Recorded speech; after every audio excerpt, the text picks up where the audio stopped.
तो दोस्तों नमस्कार, मैं हूं अनिल और रेसलिंग सुपर धमाल में आपका स्वागत है।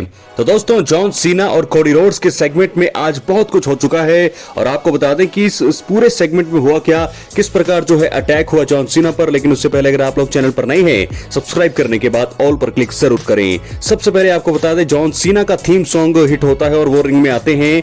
इससे पहले जॉन सीना अपने प्रोमो की शुरुआत करते कोडी रोड्स का थीम सॉन्ग बजा और वो भी रिंग में आ गए। तो ऐसे में आपको बता दूं उसके बाद हुआ क्या। कोडी रोड्स ने सबसे पहले बात करना शुरू करी। कोडी रोड्स ने कहा, 2 हफ्तों से आप पहले बात कर रहे हैं, आप ये काम मुझे करने दीजिए।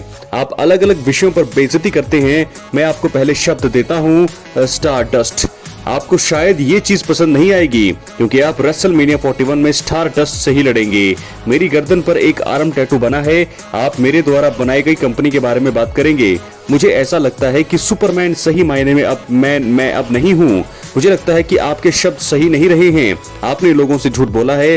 मुझे पता है कि आप पहले मेरी और इन लोगों की परवाह करते थे, लेकिन अब आप ऐसा नहीं करते। आप सभी को बता दीजिए कि आपने ऐसा क्यों किया था, यानी कि हील टर्न आपने क्यों किया था। दोस्तों उसके बाद आपको बता दें जॉन सीना बात करते हैं, आपको काफी समय से प्रोटेक्ट किया जा रहा है। मैं आपकी हालत खराब करने वाला हूं, ऐसा कहा है जॉन सीना ने। मैं आपको बताता हूं कि जॉन सीना ने और क्या कहा। जॉन सीना ने कहा, मैं कई सालों से सुनते आ रहा हूं कि मैं टैलेंट को खत्म कर देता हूं। मैं ही टैलेंट हूं। आप मेरी सफलता के चलते आगे बढ़ रहे हैं। मैं इतना महान रहा हूं कि कंपनी ने मेरी तरह स्टार बना दिया है। ये असली कारण है, ये असली चीज है। आप इस चैंपियनशिप के साथ मुझे पसंद नहीं है। आप हमेशा ही मेरे साथ रहे और आपने सभी मुझसे सीक्रेट ले लिए। इसके बावजूद भी आप निराशाजनक रहे। आपको असली बनना होता है, आपने ऐसा नहीं किया और ये चीज दिखती है। आप काफी परफेक्ट बनने की कोशिश करते हैं। आपने सिर्फ इन लोगों को आपसे जुड़ी चीजें बोलने के लिए मजबूर किया है। कोडी मेरी तरह नहीं दिखते हैं, वो मेरी तरह काम नहीं करते हैं। हालांकि आप खुद की तरह भी काम नहीं करते हैं। इतने सालों में भी आप नहीं दिखा पा रहे हैं कि आप असल में कौन है। आपने मुझे दिखाया है कि कोई साधारण स्टार अच्छी तरह ड्रेस पहनकर आया है। दोस्तों उसके बाद कोडी रोड्स ने बोलते हैं, फैंस ने कभी नहीं चैंट किया कि मैं रेसलिंग नहीं कर सकता। जॉन सीना दोस्तों उसके बाद क्या करते हैं कि जॉन सीना जाने लगे, लेकिन कोडी रोड्स ने उन्हें रोका। जॉन सीना ने कहा कि इन लोगों की तरह आपके पास फैक्ट नहीं है। मैं आपसे 100 गुना ज्यादा मेहनत से काम कर चुका हूँ। इसके बाद भी कोई भी फैन या स्टार मुझे नहीं रोक पाया।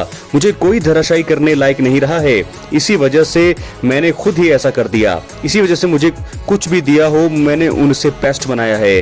आपने कंपनी छोड़ दी, मैंने एक एम्पायर बनाया है। आपने एक अमीर बेटे के पैसे चुराए हैं। दोस्तों उसके बाद कोडी रोड्स ने क्या कहा, शायद आप सही हैं। शायद मुझे चुना गया था, मुझे इन लोगों ने चुना था। क्या आप ये कह सकते हैं, आपको एक व्यक्ति ने चुना था जो अब यहाँ नहीं है। आप मुझसे चीजें लेने की कोशिश करते हैं। मैं मेरे पिता की तरह रेसलर हूँ। आपको कंपनी ने बनाया है, मुझे नहीं। आप हॉलीवुड के लिए ये जगह छोड़कर चले गए। आप बताइए कि द रॉक के लिए कौन सोल्ड आउट हुआ। जॉन सीना आप अभी भी मेरे हीरो हो, लेकिन आप एकदम अब बकवास व्यक्ति हैं। दोस्तों उसके बाद जॉन सीना ने क्या किया, मैंने इस चैंपियनशिप को अपने काम से बेहतर बनाया है। आपका टैटू ये साबित करता है कि आप एक कॉमन फैन की तरह हैं। आप रेसलमेनिया के बाद टॉय चैंपियनशिप ले सकते हैं क्योंकि ये टाइटल मेरे पास आने वाला है। दोस्तों वहीं आपको बता दें कि जॉन सीना एप्रन पर थे, लेकिन वो दोबारा रिंग में आए। उन्होंने कोडी रोड्स पर अटैक करने का प्रयास किया, लेकिन अमेरिकन नाइटमेयर ने जॉन सीना को क्रोड्स दिया और चैंपियनशिप उठाकर सेलिब्रेट किया। इसी के साथ सेगमेंट खत्म हुआ है और आपको बता दूं कि इस सेगमेंट के बाद जो है जॉन सीना पर अटैक, जॉन सीना को एक क्रॉस रोड्स देकर के धराशायी किया गया। ब्रॉल की शुरुआत हो चुकी है दोस्तों, लेकिन इतना बड़ा ब्रॉल ये नहीं हुआ जैसा कि उम्मीद की जा रही थी। दोस्तों क्या आपने समझा इस सेगमेंट से, अपनी राय कमेंट बॉक्स में जरूर दें। चैनल पर नए हैं, सब्सक्राइब करने के बाद ऑल पर क्लिक करें। मिलते हैं अगली वीडियो में। बहुत बहुत धन्यवाद।